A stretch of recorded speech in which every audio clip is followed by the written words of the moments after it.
আজ আপনাদের মাঝে এমন একটা ভিডিও উপস্থাপন করছি যা দেখে আপনারা আশ্চর্য হবেন। এই মোটরসাইকেল ভেঙে যাওয়ার পরে আমরা নতুন একটা ডিজাইনের গাড়ি তৈরি করেছি। আপনারা দেখতে থাকুন।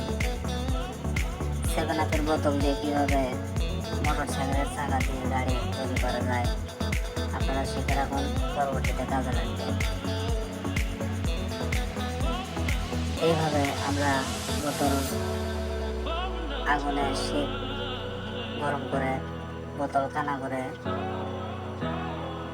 এই চাকার যে রডটি সেটা এই বোতলের ভিতরে দিলাম এবং সামনে যে চাকাটা সেই চাকাটা লাগানোর জন্য আমরা প্রস্তুতি নিচ্ছি। তো দেখতে থাকুন। এই যে পাশের যে এটা দিয়ে আমরা ওই চাকার ভিতরে একটা ছোট করে কেটে দিলাম এবং পরবর্তীতে এক জায়গায় সুতো দিয়ে বেঁধে বোতলের ভিতরে বোতলের যে মুখা আছে